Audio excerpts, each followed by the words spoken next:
Hey, what is up guys? Murgaman4 here, and today I'm going to be looking at one of the most significant points in Doctor Who's history, Season 7. Not only the first season to be produced in color, but also Jon Pertwee's debut as the Third Doctor. So let's travel back in time over 50 years to 1970. Or should that be 1980?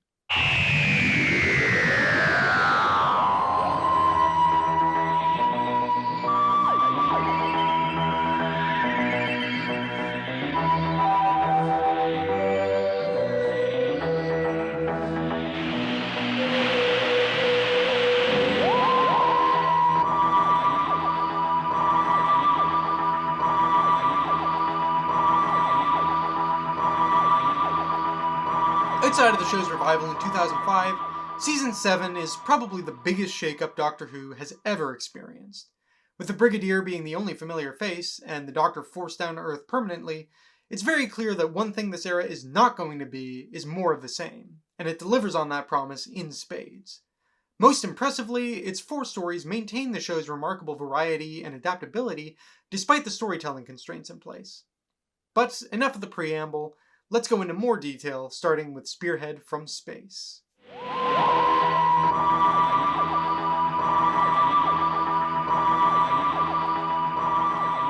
Robert Holmes kicks off this new era with style. It's a bold rejig of the show's format that feels completely unlike anything that came before, and boasts these changes with a confidence that reassures the viewer that we're in safe hands. Even as someone who really doesn't like the concept of Doctor Who being stuck on Earth, Spearhead puts forward a convincing case for it. It helps that Jon Pertwee makes a stellar first impression in the role, and totally owns the part right from the get-go.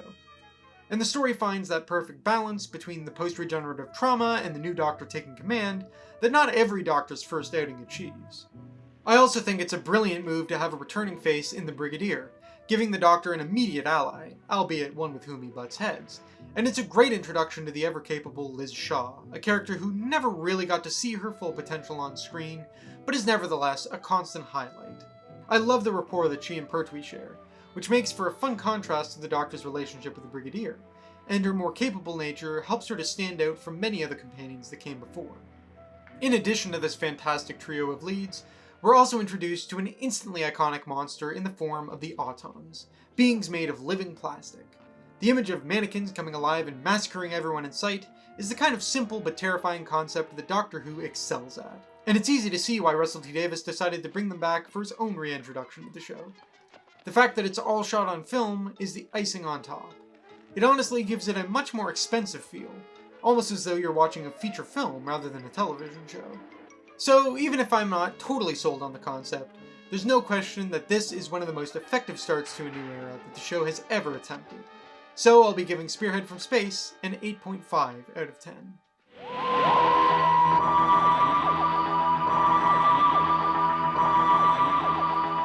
People can say that Doctor Who never used to be political all they like, but that doesn't make it true. Doctor Who and the Silurians is over 50 years old, and its subject matter and social commentary remains strikingly relevant. Although whether that means the story's aged well or the world has aged poorly, I'm not sure. Writer Malcolm Hulke beautifully weaves the themes of acceptance and the right to life no matter our differences through the premise that humanity is not the first intelligent species to dominate the Earth. What if there was an ancient race, millions of years old, who have woken from their slumber to reclaim the planet? What makes this story, and the species, so effective is that it's steeped in moral grayness. Both the Silurians and humans have a point, and both sides have agents working for peace and working for war, leaving it up to the Doctor to somehow stop the two species from wiping each other out. Crucially, and this is something I feel the new series sorely missed with its Silurian redesign, they appear utterly alien, driving home the point that we must learn to grow beyond any instinctive fears and rejection of the unlike. I love how this is underlined by the Doctor's first reaction to meeting a Silurian. He offers it a handshake. It's a moment that's so quintessentially Doctor-y, a perfect encapsulation of what makes this character so special. And the ending is phenomenal. Even as the Doctor succeeds in finding a peaceful solution, the humans just can't help but let their fear overwhelm them, and the story concludes with the genocide. I think the Doctor's quiet rage will stick with me forever. While this isn't a flawless story, mainly it's the production side that lets things down, with some shoddy effects and a grating soundtrack.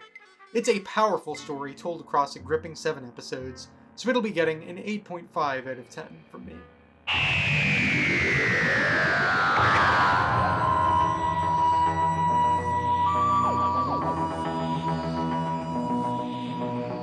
The best thing about the Ambassadors of Death is the vibes. It's got a great action thriller feel to it. I love the mystery of the missing astronauts, and the trips into space from humanity's perspective, rather than the Doctor's, just hit different to virtually any other Doctor Who story. And the introduction to the iconic sting to the Doctor Who theme changed cliffhangers forever. It's also a pretty solid take on the humanity was the villain all along trope, and there's plenty of fun action set pieces and exciting chases. However, I don't think there's quite enough here to sustain 7 episodes. While the material is good, the momentum and impact kind of starts to dissipate after a while. I don't think it helps that the reveal of the alien is underwhelming. I do kind of wish it had been left as some sort of ethereal voice, although even the voice isn't great. But at least it's not on screen for that long. But yeah, the story's at its best when it's focused on mysterious astronaut suits that can kill you with a touch.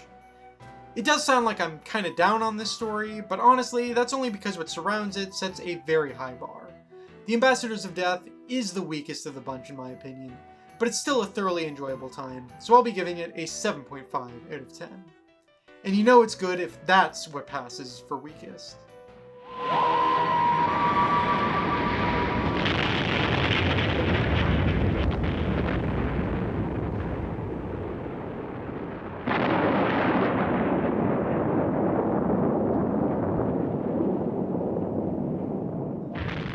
I love Inferno. I love the premise, I love the characters, I love the execution. Let's break it down. For a start, it's a great setting. A drilling project led by an arrogant, self-satisfied director determined to see his project to completion no matter the cost. There's a huge amount of tension that's drawn from this, as Professor Stallman unwittingly unleashes primal forces man was never meant to encounter. First, in the form of the Primords, heat-thriving, animalistic beings that'll either brutally kill you or turn you into one of their own, and then through the forces of nature beneath the Earth which, if unleashed, would tear the whole planet apart. The Primords aren't often brought up in conversation, but I think they're great, especially the mid-transition form where you can see the shell of the person who was, now devoid of anything but primal rage. And the threat of the planet engulfing itself in an inferno once penetration zero is reached is not only one of the most destructive threats the Doctor's faced, but also one with the greatest amount of hopelessness. You can't reason with Mother Nature. And then, Inferno throws a curveball that takes what's already a fantastic story and elevates it to new heights by tossing the Doctor into a parallel world, one which is similarly headed towards disaster, but at a slightly faster rate. This marks Doctor Who's first foray into the concept of parallel universes, and well, they knocked it out of the park. What I love about this is that it affords a rare opportunity for the Doctor to actually lose, for us to witness the full consequence of failure without it being some sort of cop-out or needing a magic reset button. A whole world is genuinely, permanently wiped out, and it's terrifying. It's also a huge amount of fun seeing the parallel versions of both the guest cast and series leads, especially when it comes to Liz and the Brigadier. Instead of working for UNIT, they serve the Fascist Republic, and whilst Liz is antagonistic but ultimately open-minded, the Brigade leader is like the Brigadier only superficially. This version of him hides behind his rank, and when it comes down to it, is a pitiful coward, interested only in saving his own skin. Everyone involved does a superb job playing their counterparts, but Nicholas Courtney's performance is particularly striking, and makes for one of Doctor Who's greatest ever villain parts. Oh, and it's visually stylish, has a fantastic soundscape, a brilliant guest cast. I don't say this often, but in my opinion, Inferno is the definition of a masterpiece. 10 out of 10.